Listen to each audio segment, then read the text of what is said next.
এই আদিবাসীদের উপর বর্বরিত অত্যাচারের প্রতিবাদে বিজয়ী প্রার্থীকে বিপুল ভোটে জয়ী করুন। এই চোরেদের সরকার, এই উত্তরাদের সরকার, এই গুন্ডারাজের সরকার, এই চুরচামারির সরকার। একটু আশীর্বাদ করে দিন, আশীর্বাদ করে দিন, একটু আশীর্বাদ করে দিন, মাথায় হাত দিয়ে।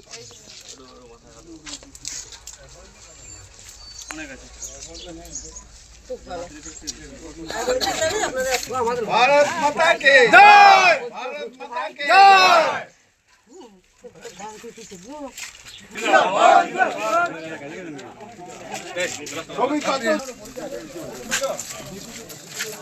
দাদা একটু আগে এসো।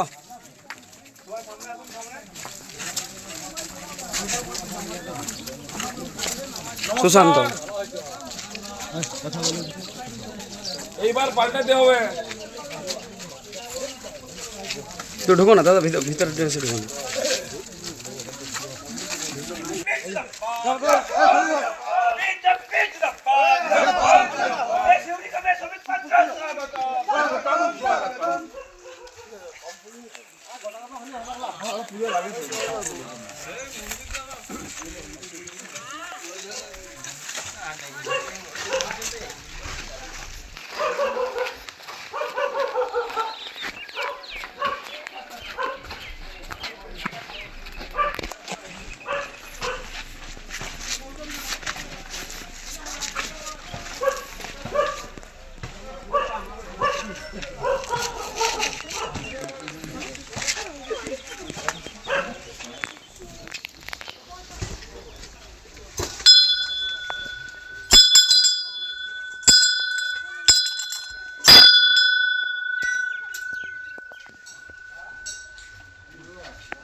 আমরা এই মুহূর্তে মুখোমুখি হয়েছি এমন একজন রাজনৈতিক দলের বিধানসভা ভোটের প্রার্থী, শুনলে আপনারা হয়তো অবাক হবেন।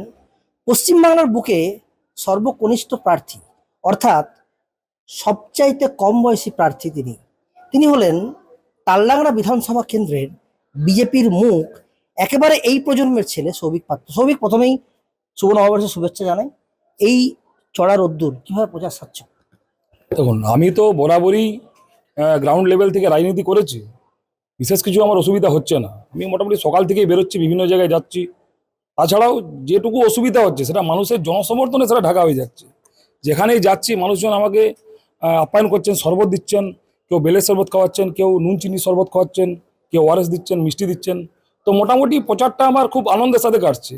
বিভিন্ন লোকজনের সাথে আমি কথা বলছি, তো আমার সেরকম অসুবিধা হচ্ছে না। তাছাড়া আমরা বাঁকুড়ার মানুষ, তো আমাদের গরম ঠান্ডা সবই সহ্য আছে, এতে আমার বিশেষ কিছু অসুবিধা হচ্ছে না।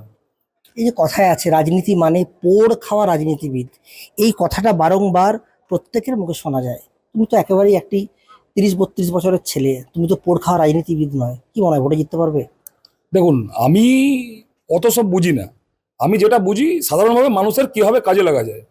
তো আমি প্রথম থেকেই মানুষের সহযোগিতা করেছি, মানুষের পাশে আছি। পোড় খাওয়া বা পোড় না খাওয়া এরকম কোনো বিষয় আমার কাছে নেই। আমার কাছে বিষয়টা পুরো ক্লিয়ার যে আমাকে মানুষের জন্য কিছু করতে হবে। সেই জন্যই আমি রাজনীতিতে নেমেছি, কাজ করছি। তাছাড়া বিজেপির যে চিন্তাধারার সাথে আমার মিল আছে। বিজেপির যে চিন্তাধারা, সেই চিন্তাধারায় মিল আছে, তাই আমি বিজেপিটা করি। এটা পোড় খাওয়া বা না পোড় খাওয়ার কোনো বিষয়ই নেই। হতে পারে কেউ অনেকদিন রাজনীতি করছেন, কেউ করছেন না, এখানে কোনো বিষয় নয়। আমি ঠিকঠাকভাবে বিষয়টা হ্যান্ডেল করছি, কারণ মানুষজন আমাকে সেইভাবেই নিচ্ছেন। আমার প্রত্যেক বিধানসভায় প্রত্যেকটি জায়গাতে আমার পরিচয় আছে, আমার প্রত্যেকটি জায়গায় আমার যাতায়াত আছে। সেক্ষেত্রে আমার কোনো বিশেষ অসুবিধা হচ্ছে না। মানুষজন বিভিন্ন জায়গা থেকে আমাকে সহযোগিতা করছেন, এমনকি যারা অরাজনৈতিক ব্যক্তিত্ব ছিলেন তারাও আমাকে সহযোগিতা করছেন বিভিন্ন ক্ষেত্রে। তো সবার সহযোগিতা আমি পাচ্ছি। আমি আশাবাদী যে তালডাংরা বিধানসভা বিপুল ভোটে জয়লাভ করব। একটা কথা দেখা গেছে যে তোমাকে বিজেপি মুখ করেছে। তুমি এবারে তালডাংরা বিধানসভা কেন্দ্রের বিজেপির প্রার্থী, যাকে বলা হয় রাজ্যের এখন বিরোধী দল, যদি ক্ষমতায় আসতে পারো বা যদি বিধায়ক হতে পারো, এলাকার জন্য কি করবে? দেখুন, আমাদের এলাকায় আমি ঘুরে বা অনেকদিন ধরে যেটা দেখেছি, মানুষের বিশেষ কিছু দাবি নেই। এখানের বাঁকুড়ার মানুষ, তালডাংরা বিধানসভার মানুষ খুব সরল। তাদের সাধারণ দাবি, কারোই কলের অসুবিধা, কারোই জলের অসুবিধা, কোথাও রাস্তাঘাট ঠিক নেই, কেউ ঘর পাচ্ছেন না, কাউকে একটা ত্রিপলের জন্য পঞ্চায়েত অফিসে দিনের পর দিন যেতে হচ্ছে। সাধারণ বিষয় আছে, এইসব সাধারণ বিষয় আমি সব ঠিকঠাকভাবে আমি হ্যান্ডেল করতে পারবো। তাছাড়াও আমাদের বিজেপির যে আহ, উন্নয়নমূলক কাজ, বিভিন্ন বড় কাজ, যেমন কোনো জায়গায় ব্রিজ বানাতে হবে, কোনো জায়গায় স্কুল করতে হবে, কোনো জায়গায় মিড ডে মিল নেই, সেই সব কাজ আমি করব। তাছাড়াও এখানের যে কৃষকদের যে একটা সমস্যা, মমতা ব্যানার্জির যে ভ্রান্ত নীতির কারণে আমাদের যে অর্থকরী ফসল আলুর, যেভাবে আলুর জন্য আমাদের এই পুরো বেল্ট ক্ষতিগ্রস্ত হয়েছে, সেক্ষেত্রে আমি আগামী দিনে বিধানসভায় এমন কিছু করার চেষ্টা করব যাতে আমাদের এলাকার চাষিরা উপকৃত হন।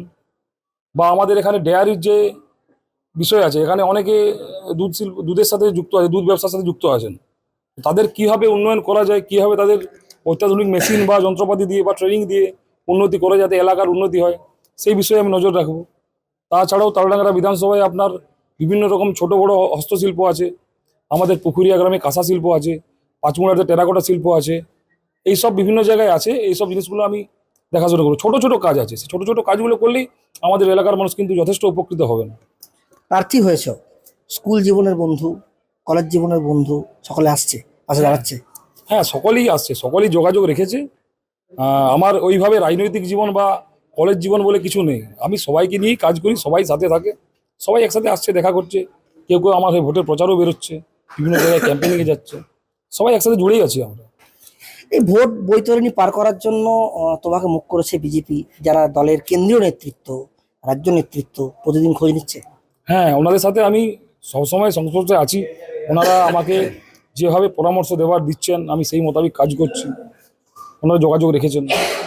আপনার বিপক্ষে তৃণমূলের যে মুখ, তিনি একজন পেশায় শিক্ষক এবং তিনি এখানকার বর্তমান বিধায়ক, উপনির্বাচনে তিনি জয়লাভ করেছিলেন। কি মনে হয় লড়াইটা শক্তিশালী হবে? দেখুন, লড়াই শক্তিশালী হওয়ার কিছুই নেই, কারণ উপনির্বাচনে উনি যেভাবে প্রতিশ্রুতি দিয়ে মানুষকে ভুল বুঝিয়ে জিতেছেন, ওনার হয়তো মনে নেই কোন গ্রামে গিয়ে উনি কি বলেছিলেন, কি দেবো। যেখানে যেখানে যাচ্ছেন উনি বিরোধের মুখে পড়ছেন, মানুষের কথা উনি ভুলে গেছেন। হতে পারে উনি মাস্টারমশাই, ভালো মানুষ হতে পারেন, কিন্তু রাজনৈতিক ক্ষেত্রে যদি মানুষকে আমি ভুলে যাই, তাহলে রাজনীতি করা বেকার, রাজনীতি করা বৃথা। ওনাকে মানুষকে মনে রাখতে হবে, যেখানে যা প্রতিশ্রুতি দিয়েছিলেন সেগুলো মনে রাখতে হবে। উনি ভুলে যেতে পারেন, কিন্তু মানুষ তো সেগুলো ভুলেনি। ওনাকে তো যেতে হবে মানুষের কাছে, সেখানে প্রশ্ন করছেন, নিজেই মেজাজ হারাচ্ছেন। না, একটা একটা জিনিস কি, রাজনীতির ময়দানে শাসক বিরোধী যুযুধান যে দুই পক্ষ যখন একে অপরের বিরুদ্ধে আক্রমণ, ব্যক্তিগত আক্রমণ ছানায়, কোথাও কি মনে হয় যে সৌজন্যের রাজনীতিতেও ভালোবাসাতেও জয়লাভ হতে পারে? কি মনে করছেন?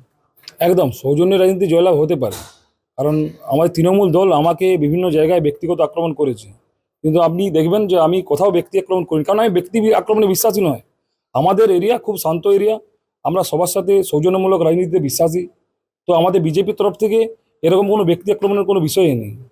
ওনাদের যেটা কালচার ওনারা করেছিলেন, অভিষেক ব্যানার্জিকে ডেকে এনে চোথা দিয়ে হাতে ভুলভাল বলিয়েছিলেন, তো ঠিক আছে, হয়তো জিনিসটা অনেকের খারাপ লেগেছে, এটা জবাব তালডাংরা বিধানসভার মানুষ দেবে, ঠিকই দেবে। কি মনে হচ্ছে, জয় নিশ্চিত? একদম জয় নিশ্চিত, জয় নিশ্চিত। মানুষের যে বিপুল জনসমর্থন, জয় একদম নিশ্চিত। আমরা কথা বললাম তালডাংরা বিধানসভা কেন্দ্রের বিজেপির মুখ সৌভিক পাত্র। সর্বকনিষ্ঠ তিনি প্রার্থী হয়েছেন এবং ৩২ বছরের এক যুবককে দিয়ে ভোট বৈতরণী পার করার জন্য মরিয়া বঙ্গ বিজেপি শিবির। এখন দেখার বিষয় এটাই যে এই তরুণ তুর্কি ব্রিগেডকে সাথী করে বিজেপি কি এই তালডাংরার মাটিকে পুনরুদ্ধার করতে পারে?